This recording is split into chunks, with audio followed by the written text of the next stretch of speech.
새벽 2시 며느리 지수는 시아버지 방 앞에서 발을 멈췄습니다. 숟가락도 못 쥐는 사람이 또렷한 목소리로 전화를 하고 있었습니다. 침대 프레임 안쪽에 숨겨둔 낡은 폴더폰, 충전 케이블까지 깔끔하게 고정되어 있었습니다. 다음 날 아침 시아버지는 다시 아무것도 모르는 사람이 되어 있었습니다. 아버지 치매는 처음부터 연기야. 3억도 어딘가에 숨겨놨을 거라고. 시누이의 고함에 가족은 산산조각이 났고 며느리는 딸의 손을 잡고 집에서 쫓겨났습니다. 하지만 그 새벽 전화 한 통이 풀리는 순간 아무도 예상 못한 진실이 쏟아져 나옵니다. 오늘의 사연 시작합니다. 지수가 우리 집이라 불렀던 그곳에서 치매인 줄 알았던 시아버지, 사라진 통장의 돈, 그리고 그날 이후 돌이킬 수 없이 무너져 내린 가족의 기록이 시작됩니다. 2023년 3월 초 아침 7시 지수가 시아버지 영석의 방문을 열었습니다. 코를 찌르는 냄새가 복도까지 번져 나왔죠. 지수는 입을 꾹 다물고 영석의 이불을 걷어냈습니다. 기저귀가 흠뻑 젖어 있었습니다. 지수는 일회용 장갑을 끼고 영석의 허리를 들어 올려 기저귀를 갈았습니다. 영석은 눈을 반쯤 뜬 채 천장만 바라보고 있었습니다. 아버님, 저 지수예요. 아침이에요. 지수가 영석의 귀에 대고 또박또박 말했습니다. 영석은 고개를 돌려 지수를 쳐다봤지만 눈동자에 아무런 알아봄이 없었습니다. 마치 처음 보는 사람을 경계하듯 몸을 움츠렸죠.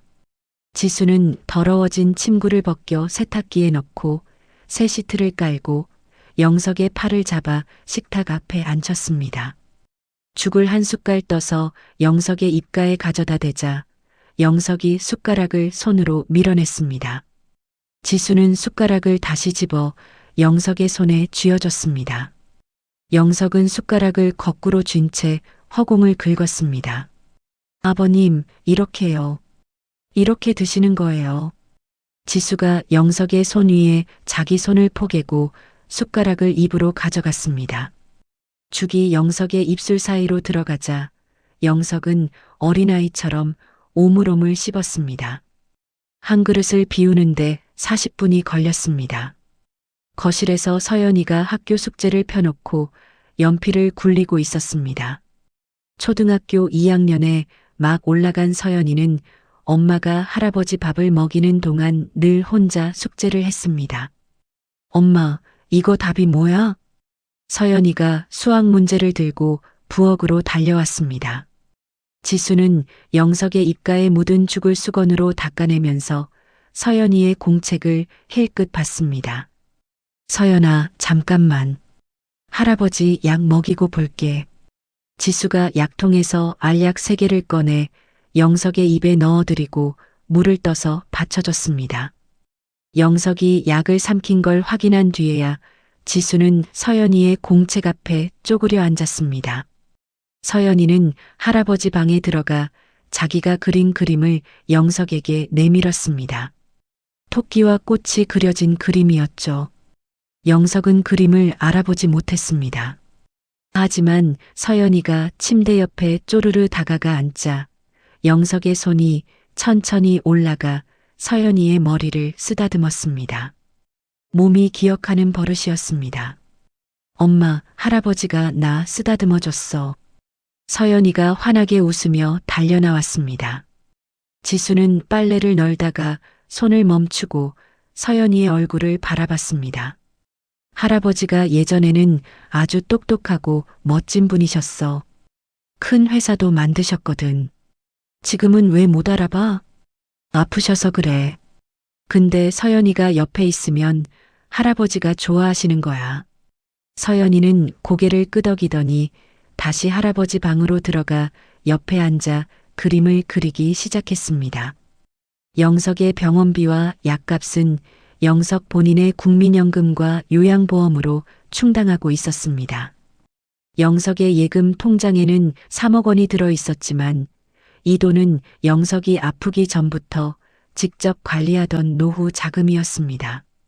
지수도 남편 민호도 그 통장에 손을 댄 적이 없었죠. 민호는 자기 수입과 아버지의 연금 나머지를 합쳐 생활비를 꾸렸고 아버지 통장은 만일을 위한 돈으로 여기며 건드리지 않고 있었습니다. 그날 저녁 민호가 현관문을 열고 들어왔습니다. 구두를 벗는 민호의 얼굴이 평소보다 더 어두웠습니다. 식탁에 앉은 민호가 밥을 앞에 두고 숟가락만 만지작거렸습니다.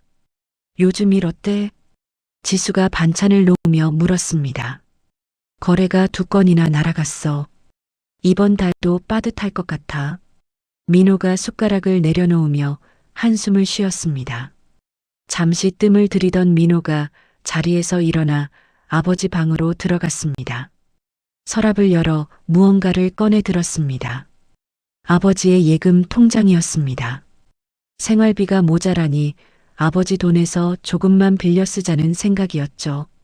민호가 통장을 펼치는 순간 손가락이 멈췄습니다. 장고란에 찍힌 숫자는 0원이었습니다. 민호는 통장을 뒤집어 봤습니다.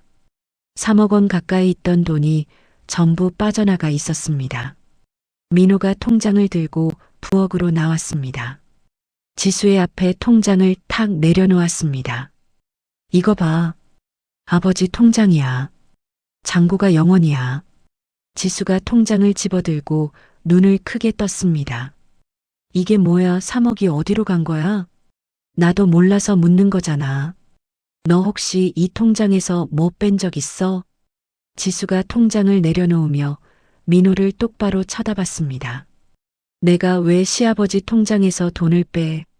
나는 잔고를 확인한 적도 없어.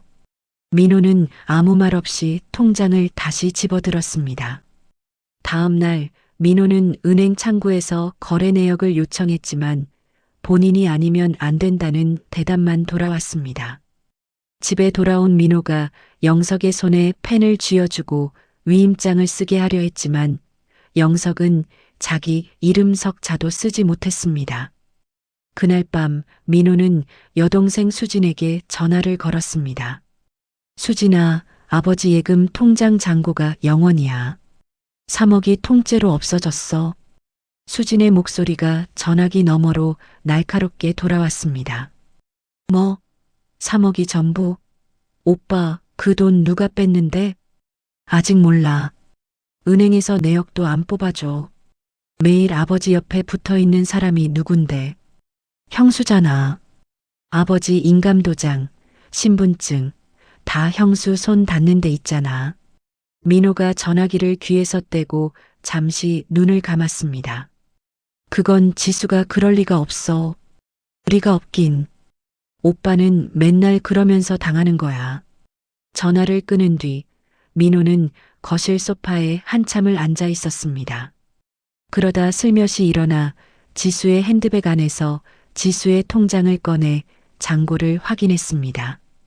서랍 위에 놓인 서연이의 학용품 영수증도 한 장 한 장 들여다봤습니다.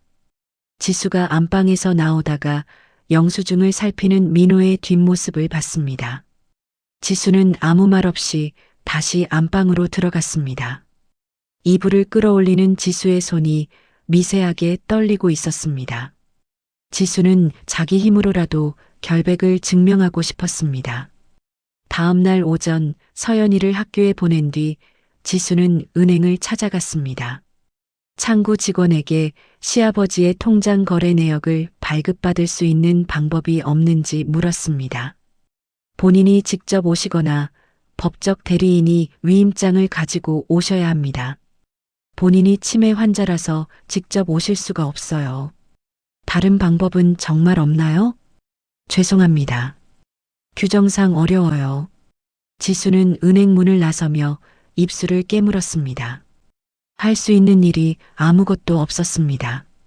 며칠 뒤 새벽 2시 서연이가 이불을 걷어차며 끙끙 앓았습니다. 지수가 서연이의 이마에 손을 대보니 불이 붙은 것처럼 뜨거웠습니다. 지수는 거실로 나가 구급함에서 해열제를 꺼냈습니다. 그때 시아버지 방 쪽에서 소리가 들려왔습니다. 사람 목소리였습니다. 낮고 가늘었지만 분명히 누군가와 이야기하는 소리였죠. 지수는 해열제를 식탁에 내려놓고 발소리를 죽여 시아버지 방 앞으로 다가갔습니다. 문이 살짝 열려 있었습니다. 지수가 문틈으로 안을 들여다봤습니다. 영석이 침대에서 일어나 앉아 있었습니다. 한 손으로 침대 프레임 안쪽을 더듬더니 무언가를 꺼내 들었습니다. 낡은 구형 폴더폰이었습니다. 충전 케이블이 침대 프레임 안쪽을 따라 벽면 콘센트까지 깔끔하게 고정되어 있었습니다. 아무렇게나 연결한 게 아니었습니다. 누군가 미리 계획하고 단단히 세팅해 둔 것이 분명했죠. 지수가 간병하면서 관리해온 스마트폰과는 완전히 다른 전화기였습니다. 지수는 이 전화기가 있다는 것 자체를 몰랐습니다. 영석이 폴더폰을 귀에 갖다 댔습니다. 입에서 나오는 목소리가 낮지만 또렷했습니다. 낮에는 가족 이름도 못 알아보고 숟가락도 거꾸로 쥐는 사람이었습니다. 그 사람이 지금 누군가와 말을 주고받고 있었습니다. 지수는 숨을 멈추고 30초쯤 지켜봤습니다. 발을 옮기려는 순간 마루가 삐걱 소리를 냈습니다. 영석이 전화를 끊고 폴더폰을 재빠르게 프레임 안쪽에 밀어넣더니 이불 속으로 파고들었습니다. 지수는 제자리에 선 채 한참을 움직이지 못했습니다. 다음 날 아침 영석은 평소와 똑같았습니다. 숟가락을 반대로 쥐고 화장실을 찾지 못해 복도에서 서성거렸습니다. 지수가 영석의 손을 잡고 화장실까지 데려다 줬습니다. 오후 영석이 낮잠에 든 사이 지수는 침대 프레임 안쪽에 손을 넣었습니다. 손끝에 딱딱한 것이 잡혔습니다. 구형 폴더폰이 충전 케이블에 연결된 채 들어 있었습니다. 전원이 켜져 있었고 발신 기록에 새벽 2시 17분이 찍혀 있었습니다. 지수가 모르는 번호였습니다. 지수는 그 번호로 전화를 걸어봤습니다. 신호음이 울렸지만 아무도 받지 않았습니다. 지수는 번호를 메모장에 적어두고 폴더폰을 원래 자리에 돌려놓았습니다. 저녁 민호가 퇴근하자마자 지수가 민호를 안방으로 불렀습니다. 나 어젯밤에 아버님 방에서 이상한 걸 봤어. 이상한 거? 아버님이 새벽에 침대에서 일어나서 전화를 하고 계셨어. 폴더폰으로. 민호의 눈이 커졌습니다. 폴더폰? 아버지가? 무슨 폴더폰? 침대 프레임 안쪽에 숨겨져 있었어. 충전 케이블까지 연결해서 벽 콘센트에 꽂아놨더라고. 아무렇게나 해둔 게 아니라 일부러 세팅해 놓은 거야. 민호가 손으로 이마를 짚었습니다. 그게 말이 돼? 아버지가 폰을 숨겨놓고 충전까지 해뒀다고? 나도 믿기지 않아. 근데 직접 봤어. 목소리도 또렷했어. 민호는 방 안을 서성거리며 중얼거렸습니다. 아버지가 미리 준비해 둔 건가 아니면 치매가 아닌 건가. 민호는 곧장 수진에게 전화를 걸었습니다. 수진아, 아버지 방 침대 안쪽에서 폴더폰이 나왔어. 새벽에 누군가한테 전화까지 하셨대. 수진이 전화기 너머에서 목소리를 높였습니다. 내가 뭘 했어. 아버지 치매가 진짜가 아닐 수 있다니까. 전화기를 숨겨놓고 충전까지 해뒀으면 그게 정상인 사람이 한 짓이지. 그건 아직 모르지. 아프기 전에 미리 해뒀을 수도 있잖아. 오빠는 또 그렇게 말을 흐려. 그리고 그 전화기를 이제야 발견했다는 것도 이상하지 않아? 형수가 2년 동안 아버지 방에 드나들면서 진짜 몰랐겠어? 민호가 대답하지 못했습니다. 전화를 끊은 뒤 민호는 지수가 메모해둔 번호로 직접 전화를 걸어봤습니다. 신호음이 길게 울렸지만 아무도 받지 않았습니다. 민호는 그 번호를 수진에게 문자로 보냈습니다. 잠시 뒤 수진이 전화를 했습니다. 오빠, 나도 지금 그 번호로 걸어봤는데 연결할 수 없는 번호라고 나와. 뭐, 나는 방금 신호음이 울렸는데 나는 안내 멘트가 나오더라고. 연결할 수 없는 번호라고. 민호가 고개를 갸웃거렸습니다. 같은 번호인데 거는 사람에 따라 결과가 달랐습니다. 민호도 수진도 그 이유를 알아내지 못한 채 전화를 끊었습니다. 그날 저녁 민호가 지수 앞에 섰습니다. 민호의 눈이 지수를 똑바로 보고 있었지만 그 안에 미안함 같은 것은 없었습니다.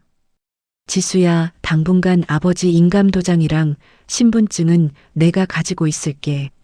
지수가 행주를 쥔 손을 멈췄습니다. 그게 무슨 뜻이야? 별 뜻은 아니고 혹시 모르니까. 정리될 때까지만.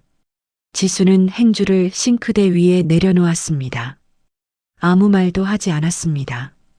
남편이 자기를 의심하고 있다는 걸 그 말투로, 그 눈빛으로 알았습니다. 서연이가 제 방문을 살짝 열고 거실 쪽을 살피다가 소리 없이 문을 다시 닫았습니다. 민호는 아버지 방 천장 구석에 소형 카메라를 설치했습니다. 렌즈가 침대 전체를 비추도록 각도를 맞추고 영상이 자기 스마트폰으로 바로 전송되게 세팅했습니다. 일주일이 지났습니다. 3월 마지막 날 새벽 민호의 스마트폰에 움직임 감지 알림이 떴습니다. 민호가 이불 속에서 화면을 열었습니다. 영석이 스스로 침대에서 일어나 앉았습니다.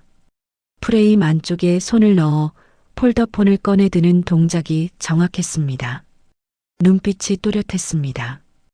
약 2분간 누군가와 통화한 뒤 영석은 폴더폰을 다시 프레임 안쪽에 밀어넣고 이불을 덮었습니다. 방 안에는 영석 혼자뿐이었습니다.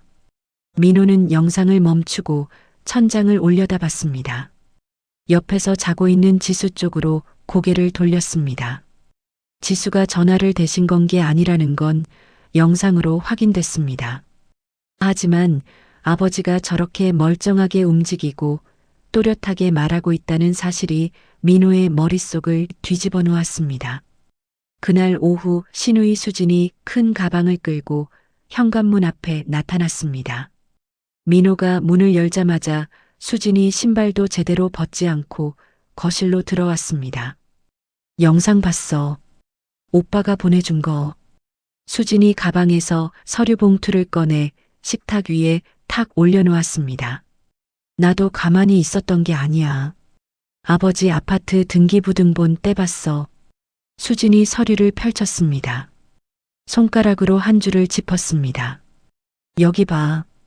1년 반 전에 아버지 아파트에 담보가 잡혀 있었어. 2억. 그리고 몇 달 뒤에 풀렸고. 민호가 서류를 들여다봤습니다. 담보를 잡은 사람이 아버지 본인이라고? 그래. 아버지가 직접 은행에 가서 처리한 거야. 이게 무슨 뜻이겠어? 치매 환자가 은행에 가서 2억짜리 서류를 쓸 수 있어? 수진이 식탁을 손바닥으로 내리치며 말했습니다. 아버지 치매는 처음부터 연기야. 3억도 빼돌리고 아파트로 대출까지 받았다가 갚은 거라고. 그 돈이 지금 어딘가에 있어. 민호가 서류를 내려놓으며 입을 열었습니다. 근데 수진아, 이거 보면 아버지가 직접 한 거잖아. 지수가 대신 한 게 아니라. 수진이 코웃음을 쳤습니다. 오빠는 참 순진해. 형수가 아버지를 은행에 데려다 줬겠지. 매일 옆에 붙어 있는 사람이 누군데. 결국 같이 한 거야. 지수가 부엌에서 나와 식탁 앞에 섰습니다. 수진의 서류와 노트북 화면에 재생되고 있는 영상이 눈에 들어왔습니다. 수진 씨, 저는 아버님 은행에 모시고 간 적 없어요.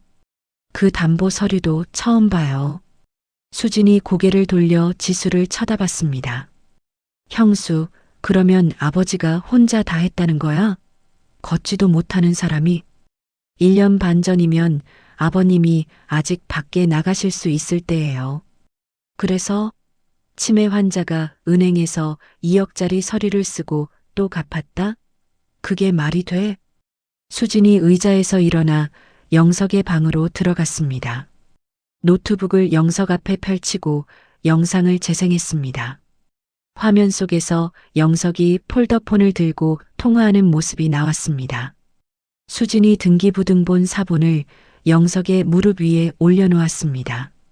아버지, 이거 아버지가 한 거 맞죠? 돈 어디 있어요?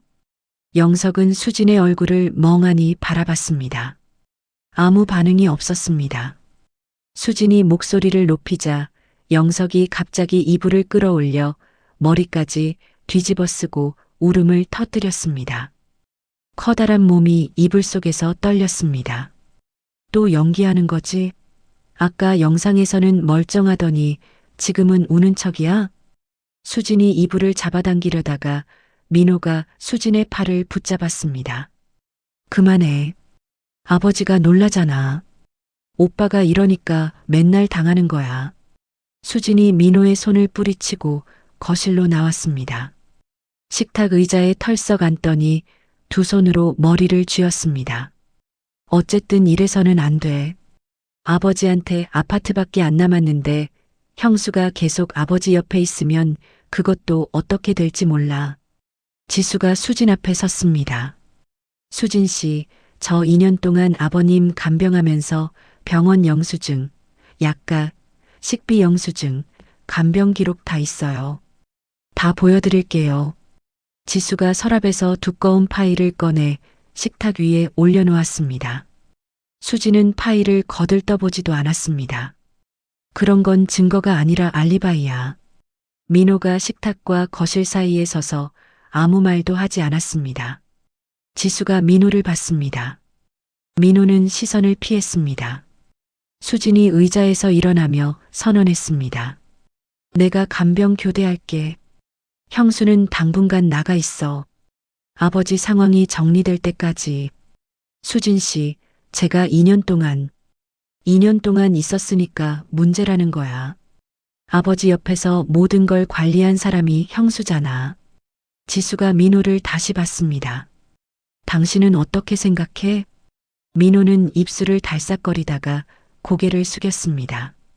4월 초 지수는 서연이의 옷과 학용품을 캐리어에 넣었습니다. 자기 짐은 큰 가방 하나에 다 들어갔습니다.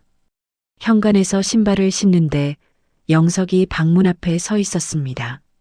수진이 부축한 게 아니었습니다. 영석이 스스로 걸어 나와 복도에 서서 지수를 바라보고 있었죠. 눈빛이 평소와 달랐습니다. 멍하지 않았습니다. 무언가를 알고 있는 사람의 눈이었습니다. 하지만 지수는 그 눈빛이 무엇을 말하는지 헤아릴 여유가 없었습니다. 서연이가 할아버지에게 달려가 작은 손을 흔들었습니다. 할아버지, 나 잠깐 나갔다 올게. 영석의 입이 미세하게 움직였지만 소리는 나오지 않았습니다. 지수가 서연이의 손을 잡고 현관문을 열었습니다. 문이 닫히는 순간 지수의 등 뒤로 영석이 서 있던 복도의 불빛이 가늘게 새어나왔습니다. 수지는 영석의 집에 짐을 풀고 간병을 시작했습니다. 첫날 밤부터 영석이 소리를 질렀습니다. 낯선 사람이 자기 몸을 만지자 팔을 휘두르며 격렬하게 저항했죠. 수진이 기저귀를 가려고 다가갈 때마다 영석은 이불을 움켜쥐고 놓지 않았습니다. 아버지, 나야. 수진이, 딸이라고. 수진이 영석의 손을 잡으려 했지만 영석은 수진의 손을 세게 밀어냈습니다. 새벽마다 울음소리가 집안을 채웠습니다. 수진은 잠을 제대로 자지 못했습니다. 2주가 지나자 수진의 얼굴에 다크서클이 내려앉았습니다. 식사를 차려놓아도 영석이 숟가락을 던지고 죽그릇을 뒤엎었습니다. 수진이 치우고 다시 차리고 또 엎고 또 치우고 그 반복이 하루에 서너 번씩 이어졌습니다. 수진이 민호에게 전화를 걸었습니다. 목소리에 힘이 빠져 있었습니다. 오빠, 나 이거 못하겠어. 아버지가 나한테는 밥도 안 먹어. 조금만 더 버텨봐. 방법을 찾아볼게. 조금만 더가 아니야. 요양병원 알아봐. 집에서는 안 돼. 민호가 퇴근 후 교대하며 간병을 도왔지만 역부족이었습니다. 영석은 이미 요양 등급을 가지고 있어서 병원 입원에 문제는 없었습니다. 다만 적합한 병원을 찾고 입원 대기를 거치는데 2주가 더 걸렸죠. 그 사이 수지는 이를 악물고 버텼습니다. 5월 초 영석은 인근 요양병원에 입원했습니다. 수진이 간병을 시작한 지 딱 한 달 만이었습니다. 수진은 영석의 방을 정리하면서 침대 프레임 안쪽에 손을 넣었습니다. 처음부터 위치를 알고 있었던 폴더폰과 충전 케이블을 꺼내 민호에게 건넸습니다. 이거 오빠가 보관해. 나중에 쓸 일이 있을지도 모르니까. 민호는 폴더폰을 자기 집 서랍에 넣어뒀습니다. 영석의 요양병원비는 보험 적용 후 한 달에 약 80만 원이었습니다. 영석의 연금에서 충분히 감당할 수 있는 금액이었죠. 이 무렵 강현우라는 사람이 민호에게 전화를 걸어왔습니다. 저는 아버님 박영석 씨와 법률 계약을 맺고 있는 변호사 강현우입니다. 며느리 되시는 김지수 씨 연락처를 알 수 있을까요? 민호가 수화기를 꽉 쥐며 대답했습니다. 아버지 변호사요? 아버지가 변호사를 두고 있었다고요? 네. 자세한 내용은 지금 말씀드리기 어렵습니다. 김지수 씨 연락처만 부탁드립니다. 지수 연락처는 드리기 좀 그렇습니다. 저희 사정이 복잡해서요. 민호가 전화를 끊었습니다. 강 변호사는 법원 조사관을 통해 지수의 연락처를 확인하는 방법도 검토하고 있었습니다. 같은 시기 지수는 어머니 집 작은 방에서 서연이와 함께 지내고 있었습니다. 무료 법률 상담소를 찾아갔지만 돌아온 건 일반적인 안내뿐이었습니다. 어느 저녁 지수는 집을 나올 때 챙겨온 영석의 서류 봉투를 정리하고 있었습니다. 병원 영수증, 처방전, 간병일지 사이에서 작은 명함 한 장이 떨어졌습니다. 강현우 법률사무소라고 적혀 있었습니다. 지수는 명함을 한참 들여다봤습니다. 아버님 서류 봉투에 들어 있었다는 건 아버님과 관련된 사람이라는 뜻이었죠. 지수는 번호를 눌렀습니다. 여보세요. 저는 박영석 씨의 며느리 김지수라고 합니다. 김지수 씨, 마침 제가 먼저 연락드리려고 했습니다. 강 변호사가 지수를 사무실로 불렀습니다. 다음 날 오후 지수는 강 변호사의 사무실 소파에 앉았습니다. 아버님은 치매 판정을 받으신 직후에 저를 찾아오셨어요. 아직 판단을 하실 수 있을 때였죠. 아버님이 직접 오셨다고요? 네. 그때 두 가지를 하셨습니다. 하나는 저와 후견인 계약을 맺으신 거고 다른 하나는 유언장을 만드신 겁니다. 둘 다 전문의 소견서를 붙여서 법적으로 문제없게 해두셨어요. 지수가 두 손을 무릎 위에 꼭 모았습니다. 유언장이요? 네. 유언장에 간병을 맡아준 사람한테 따로 남긴 게 있어요. 어떤 물건인지는 돌아가신 뒤에만 알려드릴 수 있습니다. 큰 돈이 되는 건 아니고 아버님한테 개인적으로 의미가 있는 물건이에요. 강 변호사가 의자를 당겨 앉으며 말을 이었습니다. 그리고 하나 더 있어요. 아버님이 통장에서 돈을 빼시고 아파트에 담보를 거셨을 때 저한테 이런 말씀을 하셨어요. 아들 일 처리한다고요. 제가 무슨 일이냐고 여쭤보니까 더 이상 묻지 말라고 단호하게 거절하셨습니다. 그 직후에 인지 기능이 급격히 나빠지셔서 더 확인할 수가 없었고요. 아들 일이라면 남편한테 준 건가요? 저도 처음에는 큰아들 민호 씨 사업 자금인 줄 알았어요. 근데 지금 와서 보니 둘째 아들 민혁 씨 쪽일 수도 있겠다는 생각이 듭니다. 지수가 고개를 들었습니다. 민혁 씨요? 저는 그 사람 얼굴도 본 적이 없는데요. 가족 사이에서 연락이 끊긴 걸로 알고 있어요. 그래서 더 의심이 가는 겁니다. 지수는 사무실을 나와 버스 정류장에 섰습니다. 머릿속에서 민혁이라는 이름이 맴돌았습니다. 남편의 동생. 한 번도 만난 적 없는 사람. 그 사람이 3억과 관련이 있을 수 있다는 말이 가시처럼 박혔습니다. 다음 날 지수는 강 변호사에게 폴더폰에서 메모해둔 발신 번호를 전달했습니다.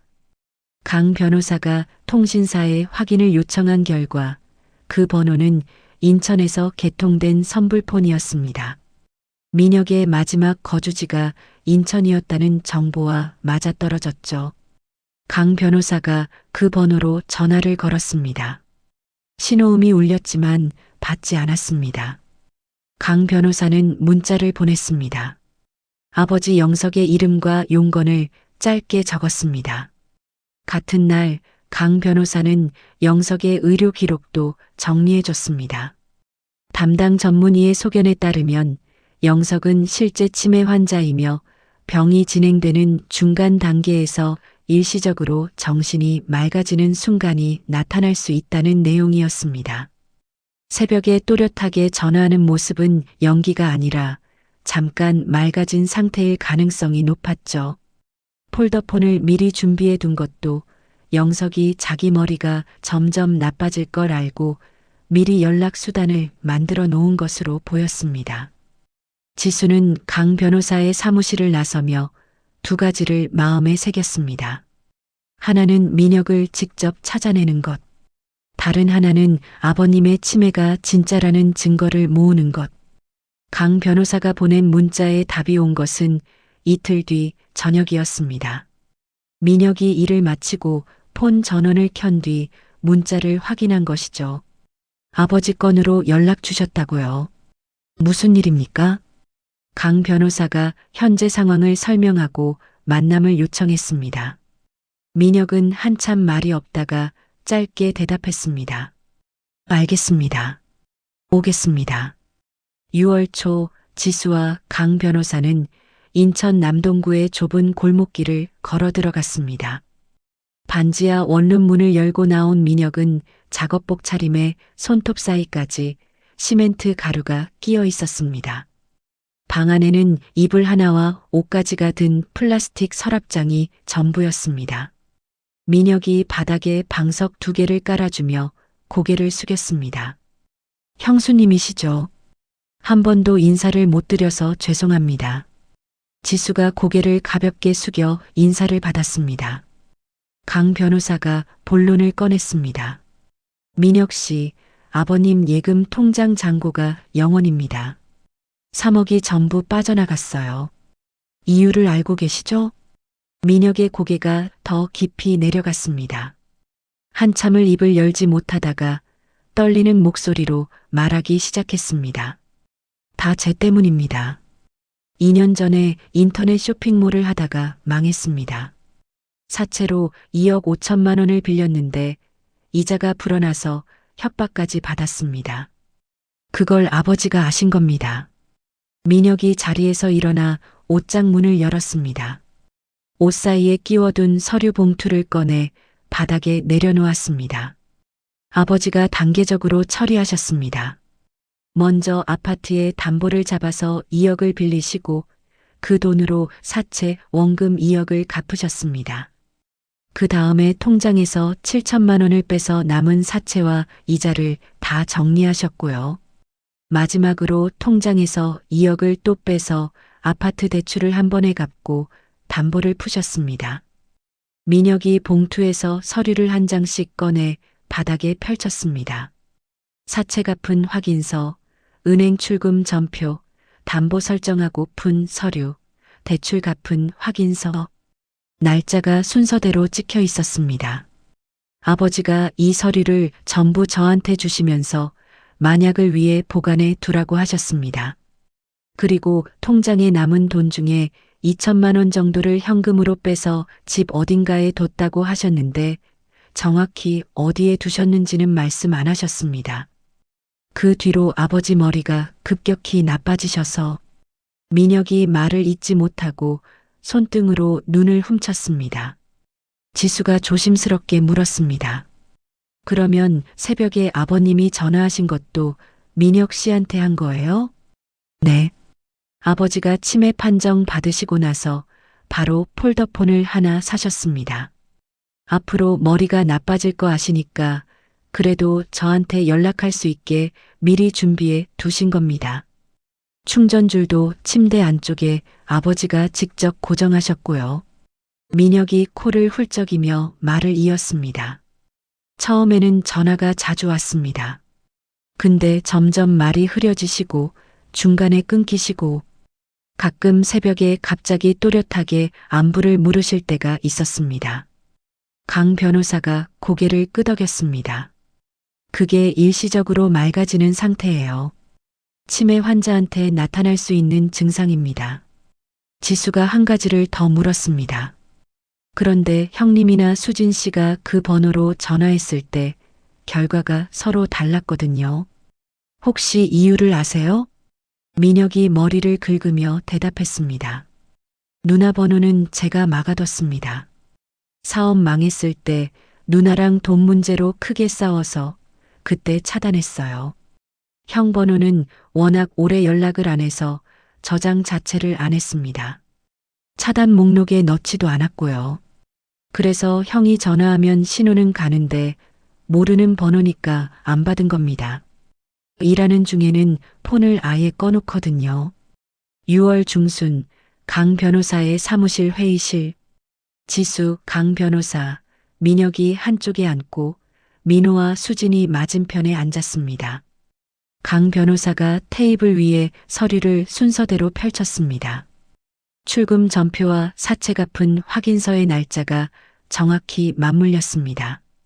담보 설정하고 푼 서류, 대출 갚은 확인서, 전문의 소견서, 은행 창구에서 영석 본인이 거래했다는 확인 기록까지 민호가 가져온 폴더폰의 발신 기록과 민혁의 선불폰 수신 기록도 시간이 일치했습니다. 강 변호사가 정리했습니다. 아버님이 치매 초기에 아직 판단을 하실 수 있을 때 직접 처리하신 겁니다. 담보도 아버님이 잡으시고 아버님이 푸셨어요. 새벽 전화는 잠깐 맑아진 상태에서 둘째 아들한테 건 거고요. 치매는 연기가 아닙니다. 회의실이 조용해졌습니다. 민호가 서류를 내려다보며 두 손으로 얼굴을 감쌌습니다. 아버지가 자기한테는 한마디 상의도 없이 동생의 빚을 갚아줬다는 사실이 민호의 가슴을 짓눌렀습니다. 동시에 아내를 의심하고 여동생 편에 서서 침묵했던 자기 자신이 떠올랐죠. 수지는 입술을 꽉 다문 채 테이블만 응시했습니다. 지수한테 퍼부었던 말들이 전부 틀렸다는 게 서류 위에 찍힌 숫자와 도장으로 증명되고 있었습니다. 한 달 동안 직접 간병하면서 지수가 2년간 버텨온 무게를 몸으로 느낀 뒤라 할 수 있는 말이 없었습니다. 민혁이 형과 누나 앞에서 허리를 깊이 숙였습니다. 형, 누나 죄송합니다. 다 제 잘못입니다. 민호가 얼굴을 감싼 손을 내리지 못했습니다. 수지는 고개를 돌려 창밖을 봤습니다. 지수가 자리에서 일어났습니다. 나 이혼할 거야. 민호가 손을 내리고 지수를 올려다봤습니다. 지수야, 내가 잘못했어. 다시 생각해봐. 제일 힘들 때 나를 안 믿었잖아. 아무 말도 안 하고 수진 씨 편에 섰잖아. 그게 답이야. 민호가 입을 열었다가 다시 닫았습니다. 지수의 눈에 흔들림이 없었습니다. 서연이는 내가 데리고 나갈게. 지수가 서연이의 가방을 어깨에 걸고 사무실 문을 향해 걸어갔습니다. 민호가 따라 나와 서연이의 가방끈을 잡았습니다. 가방은 내가 들어줄게. 지수가 멈춰서서 민호의 손에서 가방을 가만히 빼들었습니다. 아무 말 없이 돌아서서 서연이의 손을 잡았습니다. 복도를 걸으며 지수는 주머니에서 스마트폰을 꺼냈습니다. 예전에 디저트를 납품하던 카페 사장의 번호를 찾아 문자를 썼습니다. 사장님, 김지수입니다. 혹시 납품 다시 가능할까요? 전송 버튼을 누르는 지수의 엄지손가락에 힘이 들어갔습니다. 7월 지수는 이혼 소송을 시작했습니다. 어머니 집 인근에 작은 임대 아파트를 얻어 서연이와 둘이 살림을 차렸죠. 보증금을 내고 나니 손에 남은 돈이 거의 없었습니다. 지수는 아파트 주방을 작업장 삼아 디저트 납품을 시작했습니다. 문자를 보냈던 카페 사장이 첫 주문을 넣어줬습니다. 마들렌 30개, 휘낭시에 20개. 지수는 새벽 4시에 일어나 반죽을 치고 서연이가 일어나기 전에 오븐에서 구워냈습니다. 서연이를 학교에 보낸 뒤 납품을 다녀오면 오후 2시. 그때부터 다음날 주문을 준비하는 게 하루 일과였습니다. 서연이는 주소지가 바뀌면서 인근 초등학교로 전학했습니다. 이혼 소송이 진행 중이라 양육권은 아직 결정되지 않았지만 서연이는 지수와 함께 살고 있었습니다. 수입은 적었습니다. 하지만 서연이의 학교 생활과 기본 생계는 유지할 수 있는 수준이었죠. 아무에게도 손 벌리지 않고 자기 손으로 버틴다는 사실이 지수의 하루를 지탱했습니다. 그해 연말 약 6개월이 흘렀습니다. 서연이는 새 학교에서 친구를 사귀고 2학년 2학기를 보내고 있었습니다. 거래처가 하나둘 늘었습니다. 단골 카페 사장이 지수의 마들렌 사진을 가게 계정에 올려주면서 입소문이 나기 시작했죠. 주문이 주 3회에서 주 5회로 늘었고 새로운 카페 한 곳이 납품 문의를 해왔습니다. 서연이가 학교에서 돌아와 식탁에 가방을 내려놓으며 물었습니다. 엄마, 오늘도 케이크 만들어? 응, 내일 납품할 거. 서연이 저녁은 냉장고에 있어. 나도 도와줄까? 나 딸기 올리는 거 잘하잖아. 지수가 서연이의 머리를 쓸어넘기며 웃었습니다. 우리 서연이가 도와주면 엄마가 힘이 나지. 손 씻고 와. 크게 여유롭지는 않았지만 엄마와 딸이 나란히 주방에 서는 저녁이 지수에게는 가장 편안한 시간이었습니다. 그런데 연말 학교 건강검진에서 서연이가 심장 쪽에 이상이 있다는 소견을 받았습니다. 지수는 가슴이 철렁 내려앉았습니다. 바로 종합병원 예약을 잡았습니다. 1월 검사 결과가 나왔습니다. 의사가 컴퓨터 화면을 돌려 지수에게 보여주며 설명했습니다. 서연이의 심장 판막이 원래 3장이어야 하는데 태어날 때부터 2장으로 되어 있습니다. 어릴 때는 심장에 무리가 적어서 발견이 안 되는 경우가 많아요. 서연이도 그동안 증상이 없었던 거고요. 근데 키가 크면서 심장이 감당해야 할 양이 늘어나니까 이제 문제가 생기기 시작한 겁니다. 지수가 의사의 얼굴을 똑바로 바라보며 물었습니다. 수술을 해야 하나요? 네. 3학년 들어가기 전에 하시는 게 좋겠습니다. 봄학기 시작 전까지요. 비용이 얼마나 드나요? 보험 적용하고 나면 본인 부담이 약 4천만 원 정도 됩니다. 지수의 손이 무릎 위에서 떨렸습니다. 4천만 원. 지금 통장에 있는 돈을 다 합쳐도 그 절반에도 못 미쳤습니다. 병원을 나온 지수는 서연이의 손을 잡고 버스 정류장에 섰습니다. 서연이가 고개를 들어 지수를 올려다봤습니다. 엄마, 나 많이 아픈 거야? 아니야. 의사 선생님이 고쳐주신대. 걱정 마. 지수가 서연이의 손을 꽉 쥐었습니다. 웃어 보이려 했지만 입꼬리가 올라가지 않았습니다. 지수는 민호에게 전화를 걸었습니다. 서연이가 심장에 문제가 있대. 수술비가 4천만 원이야. 민호의 숨소리가 전화기 너머로 거칠게 들려왔습니다. 4천만 원? 나도 아직 빚 갚고 있는 거 알잖아. 당장은 어려워. 근데 수술 날짜 잡히면 나도 방법을 찾아볼게. 반드시. 전화를 끊고 지수는 할 수 있는 방법을 전부 찾아봤습니다. 정부 긴급 의료비 지원은 소득 기준에 걸려 탈락했습니다. 은행 대출은 안정적인 수입 증빙이 어려워 몇백만 원이 한도였습니다. 어머니에게 상의했지만 어머니도 노후 자금으로 겨우 사는 형편이었죠. 납품 수입을 한 푼도 안 쓰고 모아도 수술 기한까지 4천만 원은 불가능했습니다. 설상가상으로 주요 거래처 카페 한 곳이 경영 악화로 문을 닫았습니다. 주 5회 납품이 주 3회로 줄었습니다. 지수는 강 변호사에게 전화를 걸었습니다. 변호사님, 아버님 재산에서 서연이 수술비를 쓸 수 있는 방법이 있을까요? 지금은 어렵습니다. 후견인 자격이 아직 법원에서 안 나왔고 아버님 재산 대부분이 아파트라서 바로 돈으로 바꿀 수가 없어요. 지수가 전화기를 쥔 손에 힘이 빠졌습니다. 그런데 김지수 씨, 한 가지 떠오르는 게 있어요. 뭔데요? 아버님이 유언장 만드시던 날 따로 말씀하신 게 있었거든요. 손녀 서연이 이름으로 적금을 넣고 계시다고요. 아버님 연금 계좌에서 매달 50만 원씩 자동으로 빠져나가게 해두셨다고 하셨어요. 그 적금이 지금도 유지되고 있을 수 있습니다. 지수가 수화기를 꽉 움켜쥐었습니다. 그게 정말이에요? 연금 계좌는 3억이 들어있던 통장과 완전히 다른 계좌입니다. 지금 요양병원비를 내고도 자동이체를 유지할 수 있는 구조예요. 제가 은행에 확인해 보겠습니다.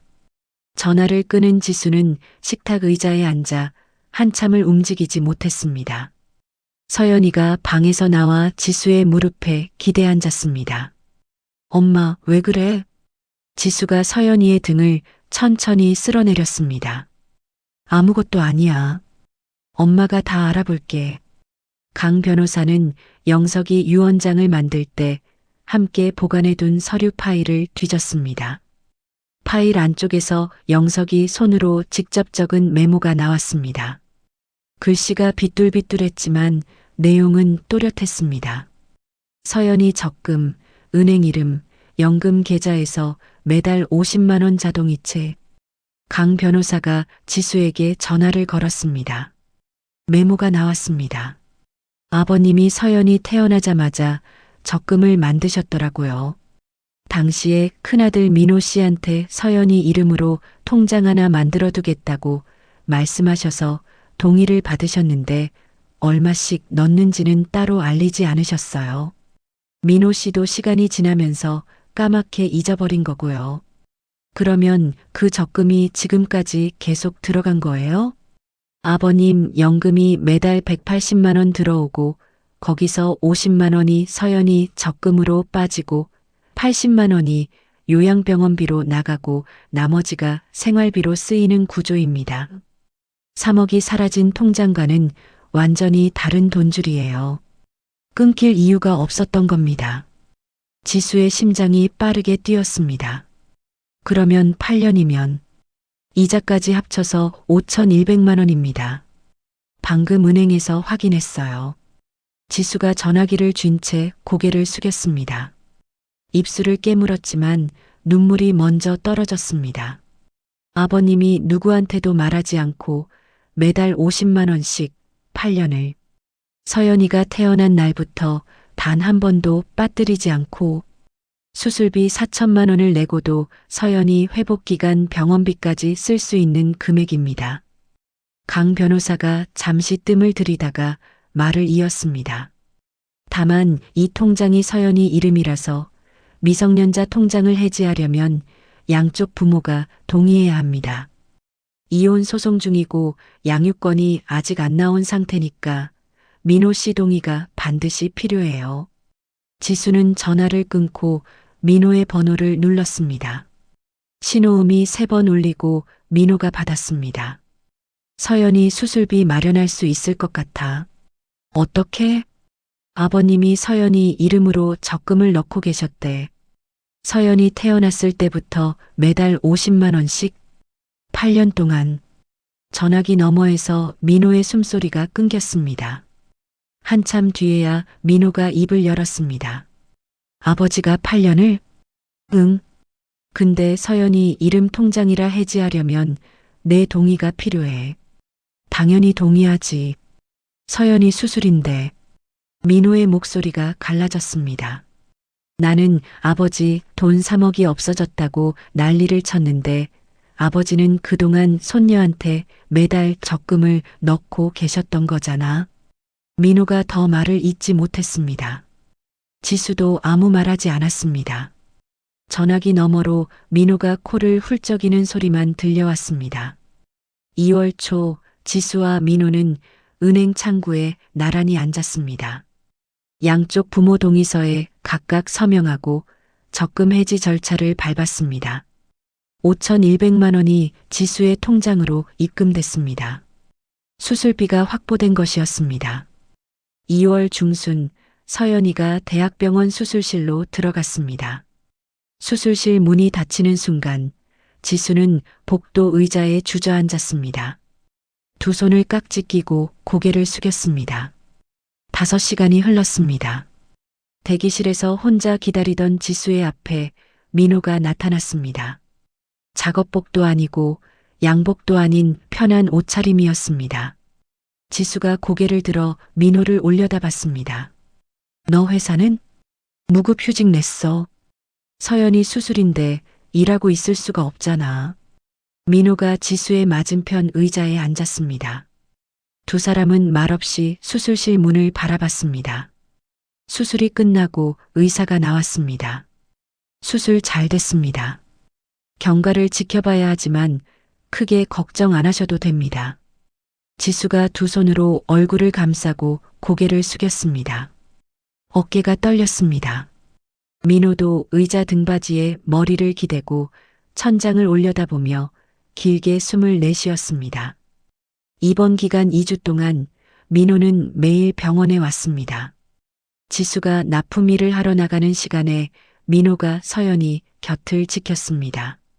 서연이 밥을 떠먹이고 병실 이불을 갈고 간호사한테 서연이 상태를 물어보고 서연이 숙제를 도왔습니다. 이혼 소송은 진행 중이었고 두 사람이 다시 부부가 되는 건 아니었습니다. 하지만 민호는 그 2주 동안 한 번도 빠지지 않았습니다. 수진이 병원에 찾아와 봉투를 내밀었습니다. 수술비 보태려고 가져왔어. 많지는 않은데. 민혁도 현금이 든 봉투를 택배로 보내왔습니다. 봉투 안에 접힌 메모지가 들어 있었습니다. 형수님, 그동안 정말 죄송했습니다. 지수는 두 사람의 돈을 거절하지 않았습니다. 서연이가 회복실에서 눈을 떴습니다. 지수가 서연이의 왼손을 잡았습니다. 민호가 반대편에서 서연이의 오른손을 잡았습니다. 엄마 나 수술 끝난 거야? 응. 다 끝났어. 우리 서연이 잘 참았어. 서연이가 고개를 돌려 민호를 봤습니다. 아빠도 왔어? 그럼. 아빠가 매일 왔지. 서연이가 작게 웃었습니다. 의사가 지수와 민호에게 설명했습니다. 아이가 자라면서 정기적으로 검사를 받아야 합니다. 하지만 일상생활에는 문제 없을 겁니다. 3월 초 서연이는 3학년 봄 학기에 맞춰 퇴원했습니다. 병원 정문을 나서는 서연이가 양손을 쫙 벌리며 하늘을 올려다봤습니다. 엄마, 바깥 공기 진짜 좋다. 지수가 서연이의 털모자를 눌러 씌워주며 웃었습니다. 서연이 수술 후 4개월이 지난 7월, 이혼이 최종 확정됐습니다. 소송을 시작한 지 꼭 1년 만이었죠. 양육권은 지수에게, 면접교섭권은 민호에게 돌아갔습니다. 같은 시기에 강 변호사의 후견인 자격도 법원에서 확정됐습니다. 그로부터 1년 반이 흘렀습니다. 2025년 가을, 서연이는 초등학교 4학년 2학기를 보내고 있었습니다. 지수는 디저트 납품업을 꾸준히 키워 작은 공방 겸 납품업체를 운영하고 있었습니다. 직원 2명을 두고 거래처도 10곳이 넘었죠. 서연이는 건강하게 학교 생활을 했고 정기검진에서도 이상이 없었습니다. 민호는 무급휴직했던 무역중개회사로 복귀하지 않고 중소기업 영업직에 새로 취직해서 안정된 수입을 마련했습니다. 매달 양육비를 빠짐없이 보냈고 서연이의 정기검진 비용도 따로 부담했습니다. 격주로 서연이를 만나는 날에는 한 번도 약속 시간을 어기지 않았죠. 어느 날 저녁 강 변호사에게서 전화가 왔습니다. 김지수 씨, 아버님 상태가 많이 안 좋아지셨습니다. 병원에서 가족을 부르고 있어요. 지수는 서연이의 손을 잡고 요양병원으로 향했습니다. 병실 앞 복도에 민호, 수진, 민혁이 먼저 와 있었습니다. 오랜만에 가족 전원이 한자리에 모였습니다. 병실 문을 열자 영석이 침대에 누워 있었습니다. 눈을 감고 있었고 숨소리가 아주 가늘었습니다.